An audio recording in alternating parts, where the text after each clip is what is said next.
ya mengucapkan amin. Sebagaimana yang disebutkan di dalam hadis Abu Hurairah radhiyallahu an, qala Rasulullah sallallahu alaihi wasallam, Rasulullah sallallahu alaihi wasallam bersabda, "Idza qala al-imam ghairil maghdubi alaihim waladhdallin faqulu amin." Apabila imam sudah selesai membaca surah Al-Fatihahnya ditandai dengan ucapan ghairil maghdubi alaihim waladhdallin, maka kalian wahai para makmum ucapkanlah amin. Kenapa? Fa innal malaika taqulu amin. Karena malaikat juga mengucapkan amin. Dan kata Nabi sallallahu alaihi wasallam, "Faman wafaqa ta'minuhu ta'minal malaika, ghufira lahu ma taqaddama min dzambi." Apabila aminnya tersebut bersamaan dengan aminnya malaikat, maka dosa-dosanya dipastikan diampuni oleh Allahu Jalla wa'ala.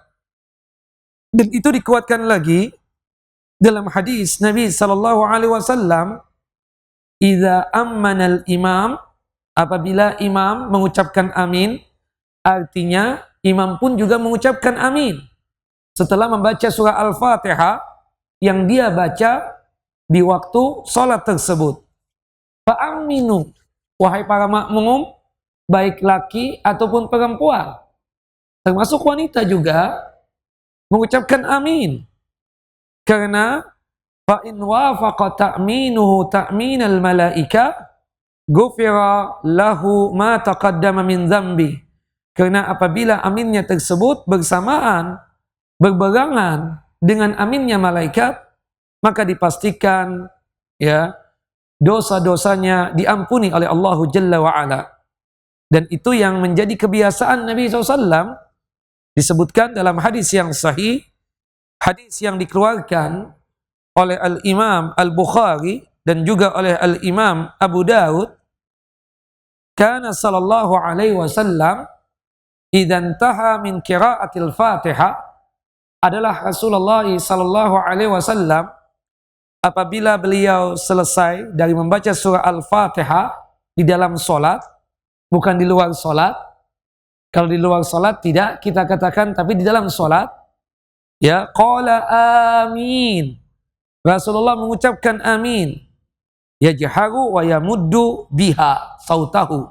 Rasulullah SAW mengeraskan ucapan aminnya, dikarenakan salat jahriyan, salat subuh, salat maghrib 2 rakaat yang pertama, salat isya 2 rakaat yang pertama, salat Jumat, ya, salat Id, itu dikeraskan ucapan aminnya. Adapun salat sir, salat seperti salat zuhur, salat asar, maka cukup telinga kita saja yang mendengarkannya. Tapi kalau salat jahar, salat yang dimana nampak bacaan imam tersebut, maka kita disunnahkan untuk mengeraskan bacaan amin kita. Ya, amin. Dan arti amin itu artinya Allah mastajab doa'ana. Ya Allah, tolong ijabahlah doa kami. Karena di dalam surah Al-Fatihah tersebut ada permohonan kita, ada permintaan kita kepada Allah Jalla wa'ala. Dari ihdinas siratal mustaqim, siratal ladzina an'amta alaihim, ghairil maghdubi alaihim waladhdallin. Ihdinas siratal mustaqim. Ya Allah, antarkanlah kami ke jalan yang lurus. As-siratal mustaqim itu maksudnya adalah Islam. Sebagian ulama mengatakan Quran, sebagian ulama tafsir lagi mengatakan sunnah. Maksudnya berikanlah petunjuk kepada kami. Atau lebih tegas lagi, kita meminta kepada Allah Jalla wa'ala, ya Allah, antarkanlah kami ke jalan Islam sesuai dengan Quran dan sunnah, atau Islam yang di atas Quran dan sunnah. Jalannya orang-orang yang engkau berikan nikmat kepada mereka. yaitu yang Allah sebutkan di dalam surah An-Nisa, surah yang keempat, ayat 69.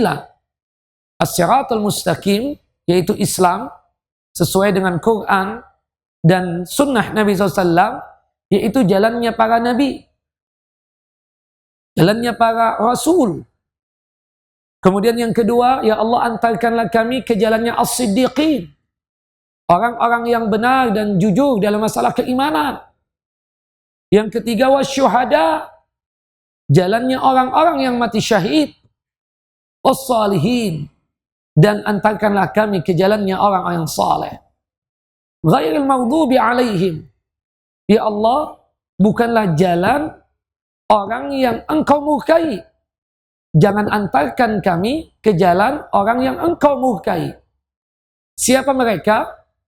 Mereka yang punya ilmu tapi tidak mengamalkan ilmunya. Salah satunya adalah Yahudi. Karena orang Yahudi tersebut mengerti, paham tentang sosok Nabi Muhammad SAW. Tapi mereka tidak mau untuk beriman kepada Nabi SAW. Bahkan Yahudi ini mengenal Nabi SAW ibarat mereka mengenal anak-anak mereka sendiri. Allah Jalla Jalaluhu berfirman di dalam surah Al-Baqarah, "Alladzina atainahumul kitaba ya'rifunahu kama ya'rifuna abna'ahum." Sesungguhnya orang-orang yang diberikan kitab, yaitu orang Yahudi, yang diturunkan kitab Taurat kepada Nabi Musa alaihi salam, mereka mengenal sosok Nabi Muhammad sallallahu alaihi wasallam ibarat mereka mengenal anak-anak mereka sendiri. Kita yang punya anak 5, bahkan 10, kita kenal anak-anak kita. Yang mana anak yang tertua, yang mana anak yang nomor 2, nomor 3, siapa namanya, bagaimana sifatnya, kita tahu. Dan orang Yahudi tahu tentang sosok Nabi Muhammad SAW ibarat mereka mengenal anak-anak mereka sendiri. Bahkan seorang rahib, seorang pendeta Yahudi yang kemudian menyatakan iman dan Islam di hadapan Nabi SAW pernah mengatakan kepada Nabi SAW, "Ya Rasulullah, ya Nabi Allah, kita ini mengenal antum, mengenal sosok Rasulullah SAW melebihi kenalnya kami kepada anak-anak kami sendiri. Kami lebih kenal antum ya Rasulullah ketimbang anak-anak kami sendiri." Para sahabat, Rasulullah SAW bertanya kepada sahabat Abdullah bin Salam tersebut, kenapa? Ya Abdullah, apa sebabnya? Kata Abdullah bin Salam, kita orang Yahudi, ini adalah orang yang gila kerja. Keluar ketika hari masih gelap, di waktu subuh seperti ini. Kemudian pulang kembali ke rumah kami ketika hari masih gelap. Demi Allah, yaitu ketika di malam hari. Demi Allah, kata Abdullah bin Salam, kami tidak tahu apa yang dilakukan oleh istri-istri kami di rumah. Dia hamil. Apakah itu memang betul-betul bersumberkan dari benih-benih kami, atau jangan-jangan dari benih-benih orang lain? Tapi tentang sosok antum ya Rasulullah, kami kenal, kami mengerti, dibacakan Taurat tersebut kepada kami, termaktub tentang antum di dalam kitab Taurat tersebut, di mana munculnya, di mana lahirnya, bagaimana sifatnya, tahu betul kami. Subhanallah, tapi karena kesombongan membuat kami tidak beriman kepada antum ya Rasulullah. Subhanallah, itulah Yahudi. Ada ilmu tapi tidak mengamalkan ilmunya. Ya Allah, jangan antarkanlah kami ke jalannya orang-orang yang engkau murkai, yaitu orang-orang yang paham, mengerti, tapi tidak mengamalkan ilmunya tersebut.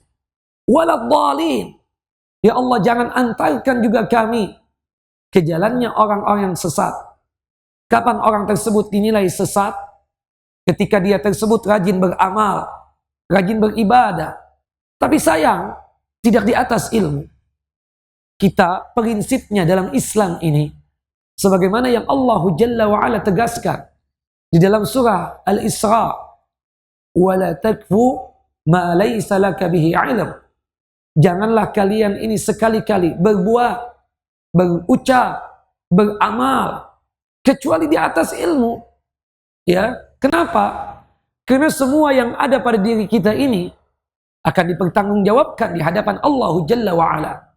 Inna sam'a wal basar wal fuada kullun ulaika kana anhu mas'ula. Sesungguhnya pendengaran kita, penglihatan kita, kalbu kita, hati kita akan dipertanggungjawabkan di hadapan Allah Jalla wa Ala. Nah, orang Nasrani, ya, itu salah satunya yang dianggap sesat oleh Allah Jalla wa Ala. Dikarenakan mereka tersebut rajin beramal, rajin beribadah, tapi sayang tidak di atas ilmu. Kaum muslimin juga bisa masuk dalam kategori ini. Jika mereka rajin beramal, rajin beribadah, tapi sayang dia tidak mengerti apakah ibadah yang dia lakukan itu ada sumbernya, ada ilmunya, ada dalilnya, ada hujjahnya. Apakah dari Quran ataukah dari sunnah Nabi SAW? Ketika seseorang tidak peduli apakah yang dia lakukan tersebut ada dalilnya ataukah tidak ada dalilnya, yang penting saya lakukan. Hati-hati, jangan-jangan dia masuk kategori ad-dhalim, orang-orang yang sesat, dikarenakan rajin beramal, rajin beribadah, tapi tidak di atas ilmu. Makanya kita mengucapkan amin. Kata Nabi SAW dalam hadis yang sahih, idza qultum amin yujibkumullah. Apabila kalian mengucapkan amin setelah selesai membaca surah Al-Fatihah dalam salat tersebut, dipastikan doa kalian, permintaan kalian yang termaktub dalam surah Al-Fatihah tersebut diijabah dan dikabulkan oleh Allah Jalla wa Ala.